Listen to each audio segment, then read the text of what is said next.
Mehdi Hasan gives a stark warning to Britain about Trump's undermining of rule of law, freedom of speech, and his divisive politics that's infected the whole world over the last decade. And in the aftermath of Charlie Kirk's death, we're seeing cancel culture from the right, where people are simply quoting Charlie Kirk and losing their jobs. So let's get straight into the video. There are deep divisions between the MAGA world and Britain over the meaning of free speech. And President Trump will be Yeah, we're seeing Jimmy Kimmel be suspended indefinitely for commenting on Charlie Kirk. You're seeing people being cancelled just for simply either making statements about him that are factual, condemning his behavior, or maybe you could say distastefully joking about his death. But is that illegal? Should that, mean you lose your job? I don't think so. where Keir Starmer is now struggling in the polls and is under huge pressure politically. How much will all of that change the tone of the visit? And are there dangers ahead, perhaps, for the British side? Let's talk now to Mehdi Hasan, the British-born, US-based commentator and founder of Zeteo Media. Mehdi, thanks indeed for talking to me again tonight. What is your view of Trump's view of Starmer? I don't think Trump has a very strong view of Keir Starmer. I think Trump views people as instruments. Are they of benefit? Are they not of benefit? He switches on a dime. Look at Qatar. At one point, he thought Qatar was a terrorist nation. Now he loves Qatar and is saying, well, Israel shouldn't have attacked you. Emir's my friend. He will be happy with Starmer until he's not happy with Starmer. The same is true of every Western leader, every non-Western leader. Trump sees the world only through what is of benefit to him at any moment in time. And that's where you see the inherent instability of fascism, because you already see J.D. Vance getting ready to fill Trump's boots, which he never will. He hasn't got the source, he hasn't got the rhetoric. And you see Stephen Miller, Marco Rubio, they're all vying for the position, and all they care about is themselves. And already we're seeing deep popularity of Trump's tariffs. The economy is not doing well. That people want more mass, migration, deportations. Trump is deeply unpopular, and it's only going to get worse when people see, oh yes, the Epstein files aren't coming out. Oh yes, their livelihood isn't getting better. Yes, then he's not going to make America great again. One of the big issues we haven't talked about on the show yet is, of course, Ukraine, where the idea of Trump imposing new sanctions on Russia if Russia didn't cease the attacks that are going on right now seems to be receding. He seems to be letting Putin off the hook again. Yeah, the one person who Donald Trump never really wants to clash with is Vladimir Putin. Like, you can line up all of the world leaders over the past 9-10 years since Donald Trump emerged on the global stage as a politician, and there's only one person you can consistently find he will not criticize, will not condemn. Even Xi Jinping, even Kim Jong-un, who he loves and calls his friends, he's criticized them personally in the past, but not Putin. And of course, this is the man, Andrew, as we all know, who said he would solve the Ukraine war in 24 hours, he said. He didn't.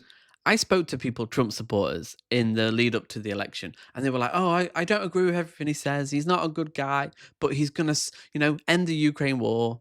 No. He's going to, sort the economy out. No. And he's decisive. He's a businessman. No. Like, on all marks, he is failing. He said it once, he said it multiple times. He's now been in office 8 months. We are no closer to a resolution in Ukraine. He's actually made it worse for the Ukrainians by berating their president in the Oval Office, by behaving like a mob boss. He treats NATO as, mob bosses would treat organizations, protection money. It'll be interesting to see if Starmer can stand up to you. You saw all the European leaders turn up in DC to try and form this coalition of the willing. Look, the mood in Washington, DC, the mood on the right here is nothing for Ukraine. They have no interest in protecting Ukraine. Yeah, because they're all Russian shills. They don't give a shit about Ukraine.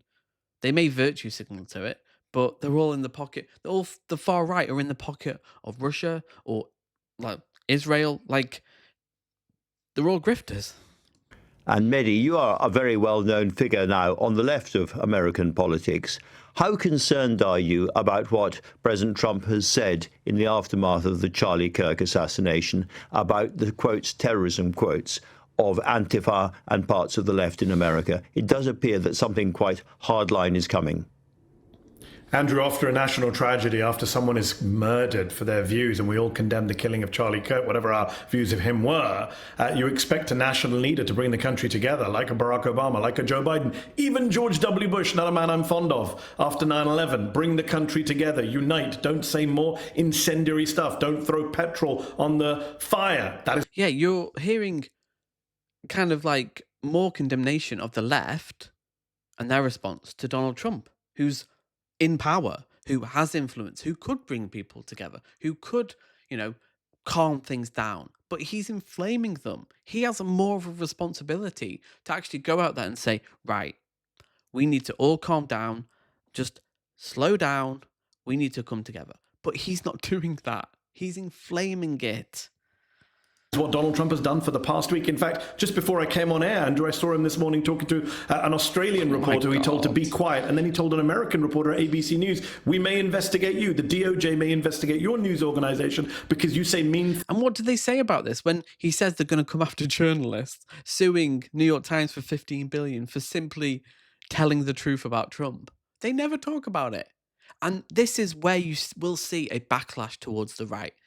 I genuinely will see people will go, wait a minute, the hypocrisy is clear here. They're cancelling people when they say they're the freedom of speech guys. They're the feelings don't care about your facts, and then they're getting offended by jokes. Like, people will see through this, and I think people will go, actually, yeah, like the right don't care about free speech. It was all a facade. It was all smoke and mirrors. They just want to just suppress people they don't agree with. And Trump is doing that right now. Like, and you can't even argue against it because it's so blatant. Things about me. This is a government now that has used Charlie Kirk's death, Andrew, to really crack down on speech in this country. They were already doing it before, but this is the most anti-free speech, anti-press administration of my lifetime. So it is very worrying, and I hope British commentators and journalists bring this up while Donald Trump is in the UK, because don't forget, Andrew, you know better than me, everything that happens in the US happens in the UK not long afterwards. So the anti-speech movement here will migrate there too. And the problem is, the press won't, because they're scared of him, because Trump will crack down. He will sue you. He will try and implement policy that will undermine your freedoms. So what are people to do? Keir Starmer can't say a thing against him. And that's probably a pragmatic decision. What, we just get more tariffs? More kind of antagonism? More divisiveness? No. But the media are not doing their jobs, because Trump shouldn't even have been elected the first time. But now he's spreading his hate, his bile, his divisiveness. And I think there will be a backlash. I do have hope that there's a backlash to this cancel culture. People are losing their jobs for simply quoting a man who was hateful. So tell me your comments below. Like, will there be a backlash towards the right, their cancel culture, and the facade that they believe in freedom of speech? I'll see you in the next video.